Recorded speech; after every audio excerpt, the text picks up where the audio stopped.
Welcome to Kibbe on Liberty. I'm live at FreedomFest, and I'm going to talk to Ryan Holiday, producer of the Daily Stoic, and we're going to look for common ground between Stoicism and Libertarianism, and we solve all the problems, so you got to check it out.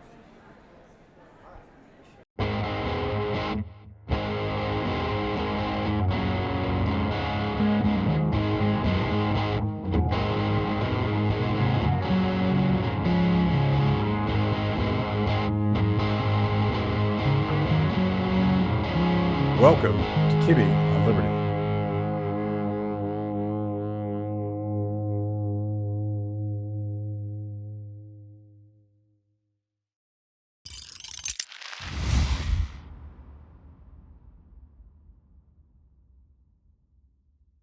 Hey Ryan, good to finally meet you. Yeah, thanks for having me. Yeah, I will admit I don't know much about your work. Okay. And everything I know about you is from two guys on my team who are super fans of the Daily Stoic and the various work you do.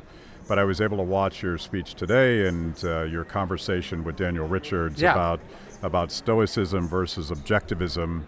I'm sort of, I had a philosophy minor in college, but I'm just a collector of people that I think are interesting and have interesting ideas, and it's for me it's I love Ayn Rand, I love Frederick Hayek, Adam Smith, particularly the theory of moral sentiments. Yes, but which is a primarily Stoic-based text. It sounded like it was kind of coming from the same place. Yeah, his teacher, I'm forgetting his name, is a translator, one of the English translators of Epictetus. Yeah. So he comes from that tradition and is not the sort of ruthless capitalist that he sometimes is made out to be. Yeah, it's like if you're going to read The Wealth of Nations, you should probably read the theory of moral sentiments first. Yes. To understand the moral structure that holds civil society together. Yes, that's a great, and Russ Roberts has a good book called How Adam Smith Can Change Your Life. Yeah. It's sort of a deep dive into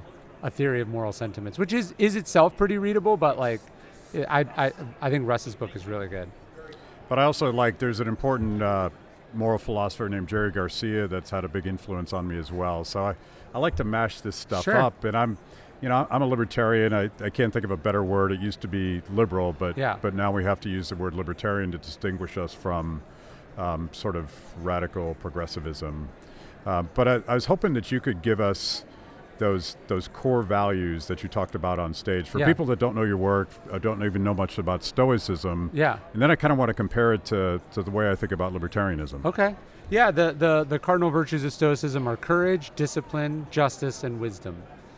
Those are going to be familiar to anyone with a basic understanding of Christianity too, which takes those from the Stoics. But it's this idea that when Marcus Aurelius, one of the ancient Stoics, talks about how everything that happens to us is an opportunity, that obstacles are an opportunity. What he meant was not that everything is a chance for us to make more money or succeed or whatever. What he meant is that everything is an opportunity to practice virtue. Sometimes it's the chance to practice courage, sometimes discipline, sometimes justice, sometimes wisdom, most of the time some combination of all of the above. But if you go through life thinking that that's my job, to live and act with those virtues, which I have tattooed on my wrist here, you sort of go, okay, it doesn't really matter what happens. I know what my job is. I have preferences of how I'd like things to go, but whether they go that way or not, I know how I'm supposed to behave.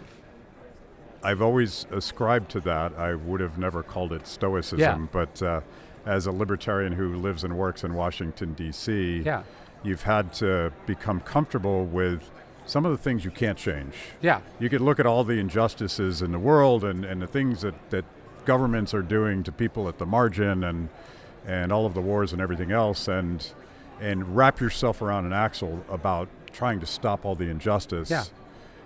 While at the same time focusing at the margin, what can I do to make a difference? Mm-hmm. And if I'm all alone in that fight, it's okay, but it'd be better if I could bring a community together. Sure, I think that's right. And that, by the way, the role of the philosopher is not to sit around and have thought experiments, but to try to change things at the margins. Maybe you'll get lucky and you'll have a big change, but largely your job is to try to make a small contribution to a very large project. One of my childhood heroes was the drummer from a band called Rush. Of course. Neil Peart. Uh-huh. And he's the one that introduced me to Ayn Rand when I was a kid. But he gave this great interview where he talks about the importance of doing the work. It's not enough to be sort of an armchair philosopher. Yeah. And he's very animated by, at the time, the ideas of Ayn Rand, but to actually practice it in your work. Yep. And to me, I feel like Ayn Rand sometimes gets strawmanned because the importance of being an individual and owning your own life is the responsibility that comes with that. You know, when you look in the mirror and you're focused on something, maybe it's a work project, maybe it's a family problem, maybe it's a community problem, I think liberty is that responsibility to do something. And to me, that sounds a little Stoic based on your framing. Yeah, I do. I love Neil's work. Actually, I talk about him in the Wisdom book that I just finished.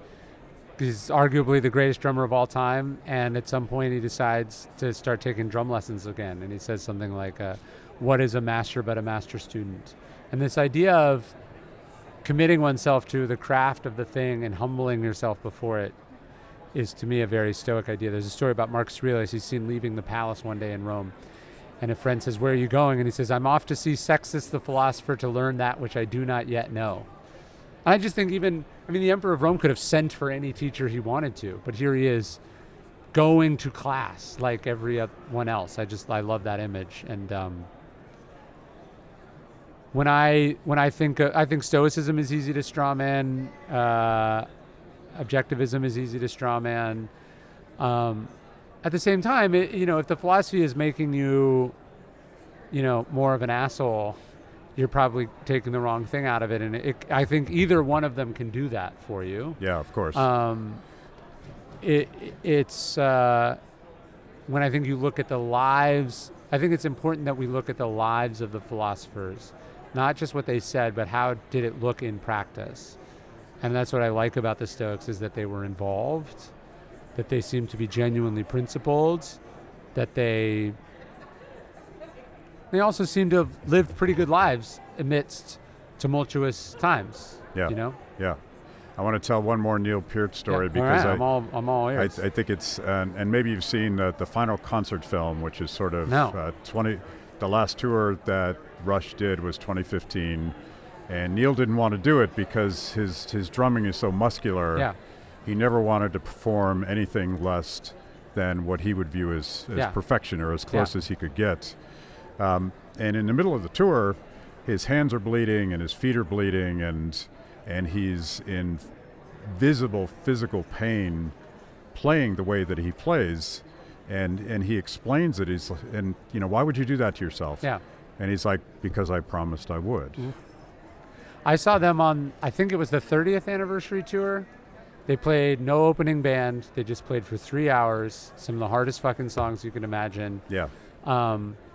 And it was coming out of, a horrendous series of personal reversals and losses for him.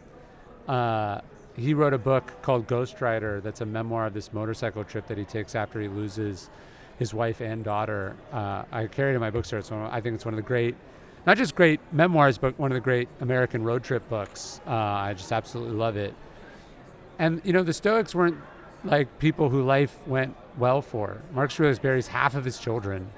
He lives through disaster and setbacks and reversals. And I think as a philosophy, it was, how do you not let life break you?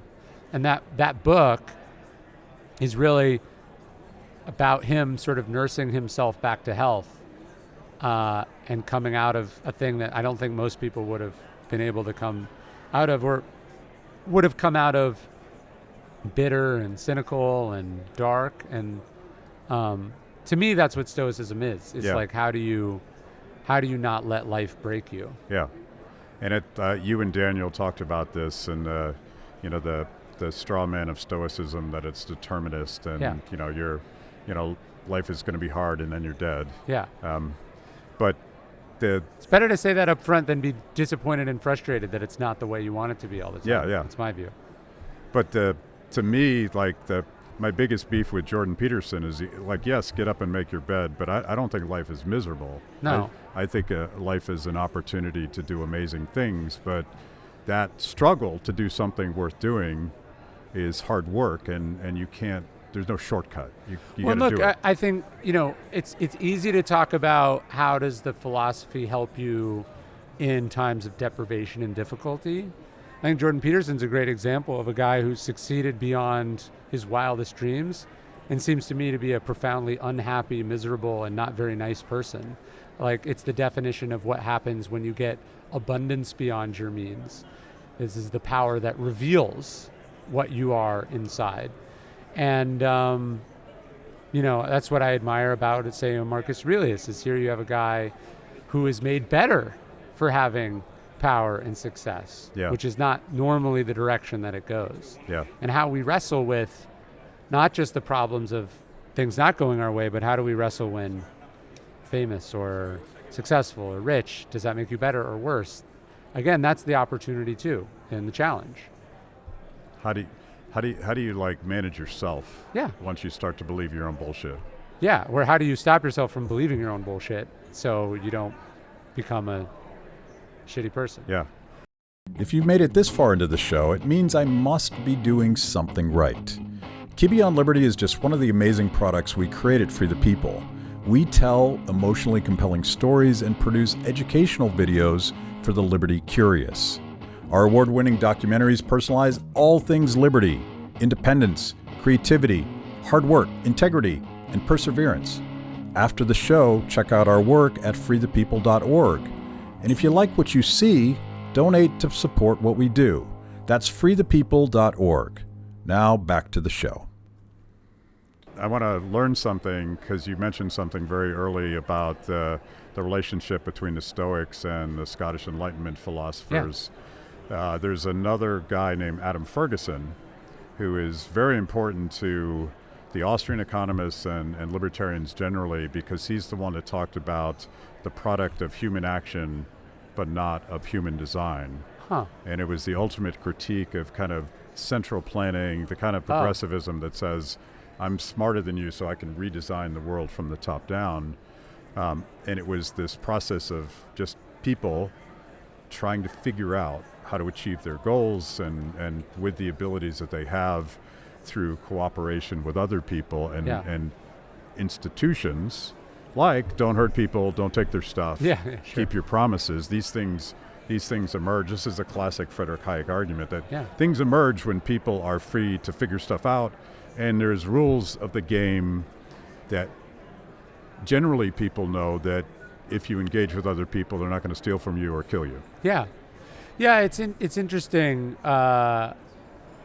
So much of our political debate these days is like about these like this bill or that bill, this thing or that thing. And I think when people hear the word justice, for instance, one of the Stoic virtues, they think like laws and the legal system. But it's really about like what kind of person are you, right? Like libertarianism talks about how people shouldn't be coerced, they should make choices. But without a culture that encourages sort of socially focused choices, I think you get into a real dark place real quickly, right? You end up in the sort of Hobbesian world. You need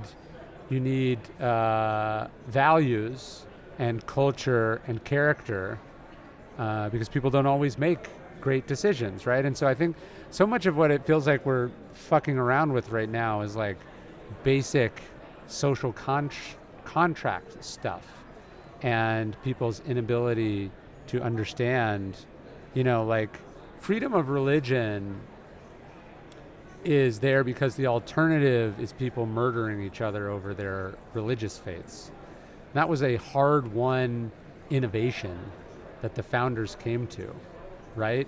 And this idea that, we're a Christian nation and we need to put, it's like, no, they were explicitly reacting against the excesses of the mixing of religion and government. They thought personally you had to have values, whether be they philosophical or religious, but they knew what happened when you empowered one over the other, and I just think we have some people who don't know what they're talking about and they don't have a historical understanding, just sort of kicking out some very important legs of the stool that we all sit on.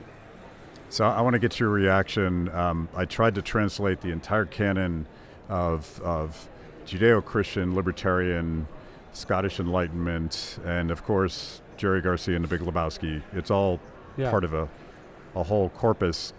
And the original joke, which was not a joke, is I want to take all 700 pages of the Theory of Moral Sentiments and translate it into a tweet, which was don't hurt people and don't take their stuff. Sure. So I came up with 7 rules of liberty. Those were the first 2. Don't hurt people, don't take their stuff, take responsibility, work for it, mind your own business, and fight the power. Which of those, and I said that too fast maybe, but no. Do you see a lot of common ground with Stoicism and that framing? There's actually a passage at the beginning of Meditations where Marcus Aurelius talks about, a society based on equality of status, freedom of speech, and rulers who above all respect the rights of their subjects. I sort of think of that as a very Jeffersonian statement where he meant it, but came nowhere close to realizing it in practice, and it has been the work of subsequent generations each time to get a little bit closer to it.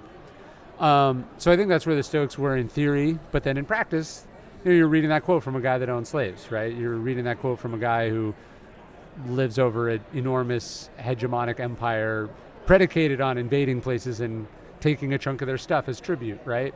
And we've slowly, iteratively, I think, gotten ourselves a little bit closer each generation. My worry is maybe that work is stalling out and we're now openly flirting with a reversion from those ideas. And that sort of social media and such makes it easy to promulgate, profoundly, I think, antisocial, even evil ideas on both sides of the spectrum. But I think we are seeing a resurgence of sort of authoritarian impulses, largely because the democratic system is not functioning as it's supposed to.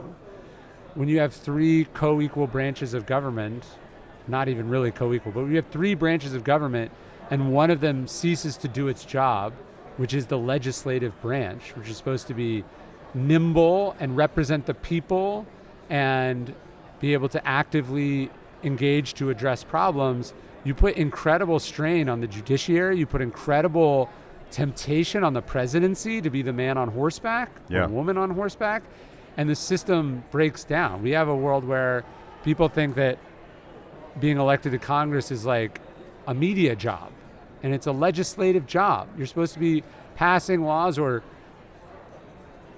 overturning, eliminating laws or fine-tuning laws that are supposed to allow society to function and address the problems of, modern life. And we don't have that. We don't have a functioning legislative branch. And I don't know when you could say we last had a functioning legislative branch. And again, that creates the pressure that the Romans knew all too well. Catiline is, basically sicking the mob on the Roman Senate because the Senate is not adequately responsive to the people's needs. And so when you don't have that, the system falls apart. So I wonder, my theory, and this is my white-pilled version of the theory, and I could give you the black-pilled version too, but my theory is that technology and social media has democratized knowledge and red-pilled a lot of us about myths that we believed were true, like the virtues of the legislature, and you thought that there was it was happening the way that you learned in grade school, and it turns out to be far more cynical and self-serving and power corrupting and all that stuff. But in the process of learning how the world actually works, we've leveled the playing field. You can follow idiots online, but you can also learn about Stoicism in a way that wasn't possible. Yeah. Like if you couldn't afford to go to university 20, 30, 40 years ago, you didn't have access to this stuff. Yeah, so you can find and learn all sorts of things you would have never learned. You can also find a bunch of bigots or racists or crazy people, and instead of there being one in every town, they're all, together, and they're able to act in concert, and that's a real. Those are the kinds of factions that the founders were really worried about. Yeah. That used to be distributed, or they found it hard to actually get much access to the levers of power, and now they have that, and that's a dangerous thing. Yeah, and that's the black pill. The white pill, going back to Adam Ferguson, and the whole idea of spontaneously emerging institutions. I think we're going to have to figure out a new set of rules based on this wide open competitive, for all of the censorship and algorithms and all that stuff. It's more democratic. Information and knowledge is more democratic, which means you can follow idiots or you can follow smart guys, and it's sort of up to you to figure out who those guys are. Yeah. But there'll be a new set of institutions that helps us figure out something closer to the truth, as opposed to waiting for Walter Cronkite to tell you what the truth was. Well, my first book was about media manipulation, and one of the things I talked about is the thing that ultimately tames yellow journalism is, number one, a sort of a press moving to a more subscription model, so you're paying for it instead of buying it from a newsboy on the side of the street. And then two, the creation of kind of newspaper guilds and press clubs, and a sort of a sort of not legal, but a self-policing mechanism inside a culture, right? Yeah. And that's what I'm talking about. A lot of these problems shouldn't be solved with laws, but they should be solved by people going, yeah, I don't fuck with that. Like, being a Nazi shouldn't be literally illegal, but you should find yourself real isolated and lonely because we don't fuck with Nazis. You know what I mean? Yeah. And I think we have struggled to sort of police, and maybe this is a struggle, the pendulum swinging too far after cancel culture or whatever. But like, society does need a means to cancel people who are antisocial. Again, that's a difference between being sent to an El Salvadorian gulag and just going, hey, I can't get work anymore because I suck, and people aren't going to deal with me until I repudiate, these abhorrent ideas, right? Yeah. And that's, I think, what we need. But when we live in an algorithmic world, we just it's like instead of going, hey, that seems wrong, we go, I don't know, got a lot of tweets, a lot of engagement, and engagement as a proxy for whether something is good or bad, any artist can tell you is a disaster.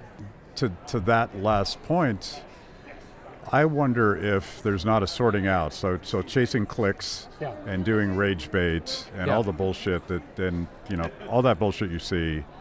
It strikes me that there is a movement towards things that are more honest and substantial.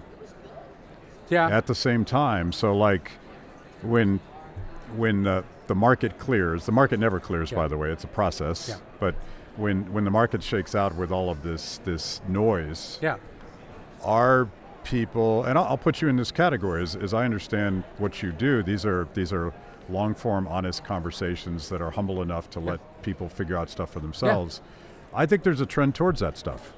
I hope so.